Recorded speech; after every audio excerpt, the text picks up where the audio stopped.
contradictory to what we usually expect from a lightweight category. Nonetheless, University of Tulsa continuing to lead Upper Thames, and so we move back to the start for race 323, and that is a semi-final of the Junior 16 Coxed Fours. Kent School of the United States of America, right over in the middle of the river, being warned by the umpire up against Headington School, putting Headington under significant pressure and actually boxing them in somewhat. Umpire making sure that Kent are fully aware that they are not in the right part of the river here. And they have responded there. Kent School, I think they quite fancy themselves here. Actually, they won at Reading last week. This four is part of an 8 that medalled in the North American Championships, and they only ever come over if they're serious about their chances. But Headington, look there, Tom. They've come right back at them. They've put a big push in now. And Headington making sure that they are really going to make a race of this. This is going to be a great race, I think. Yeah, Headington choosing to enter the bow 4 of their Junior 16-8, which placed second just behind Henley at the National Schools Regatta. So I imagine they might be placing the stern 4 in the quad, which we might well see later today. But at the moment, Kent School just having the better of the opening exchanges as they leave the quarter-mile mark behind and stride on down towards us at the barrier. Not much to choose between them, though. No, this is going to be a really good race, and it's this middle part of the race now from, that's us in that white kind of caravan there, from here up until Upper Thames Clubhouse. This is where the race is going to be won, and there's a big cat and mouse at the moment, isn't it? Because Kent went out really, really strongly and had about half a length up on Headington. Headington noticed that and put a big push in, and I've come back to about quarter of a length, something like this. This could be a terrific race. Kent beating Kingston yesterday, and Headington beating Marlow.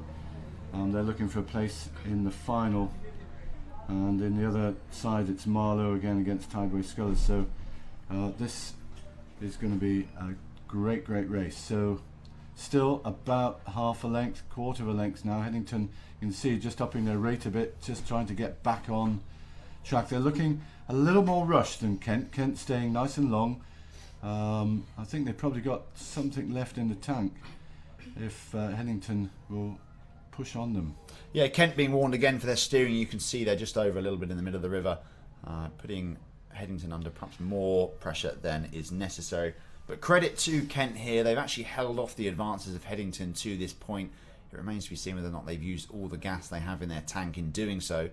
Headington, of course, fierce racers and always able to mount a late charge. Well, what do you reckon, Tom? Do you reckon that's naughtiness from the Kent Cox, or just not knowing the course? I'd imagine it's the latter at this stage, I think. It's more interesting if it's the former, though, isn't it? Well, it is. We can speculate, but I think, from my perspective, I wouldn't be playing that game, not if I was only half a length up on my opposition. Yeah, but it's early morning, the umpires aren't grumpy yet, so I don't know. Leniency. Well, Kent continuing to lead, but I don't know how much room they really have left to breathe. Headington still sort of bearing down on them. Yeah, it's now actually that Headington are going to have to get back on track as they're approaching the time for a sprint finish. I'm just watching Headington. I'm thinking their rate could come up a little bit. I think yeah, I agree with you. I think there needs to be a bit more intensity. They need to start their sprint now, because actually Kent are looking a bit more comfortable now. They're out to 3/4 of a length. And there you go, a little response there from Kent. You can see the rate just went up a couple of pips, and they're starting to move on. And actually, if Kent can get out to a length at this stage, I think that's probably game over from Headington's perspective. I mean, Kent will know that they've been in a race. Their shoulders, if you look at the shoulders there, they're pretty tight. So they're not relaxing at all. Though we can't see it, Headington will be in the shot just away from them. So Kent, we think, have pulled away, perhaps to a length.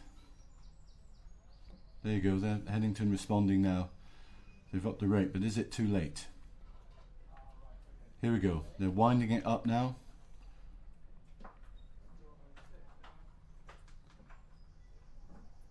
Look at the Kent Cox having a wee look over is certainly aware of the presence there.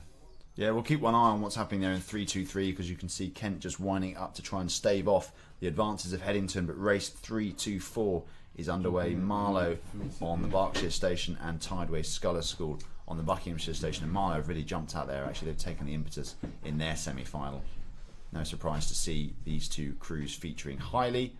We've already seen several representatives of the respective clubs in different events. You can just see there, the top right of your picture, Kent crossing the line a length clear of Headington, securing passage through to the final of the Junior 16 Coxed Fours.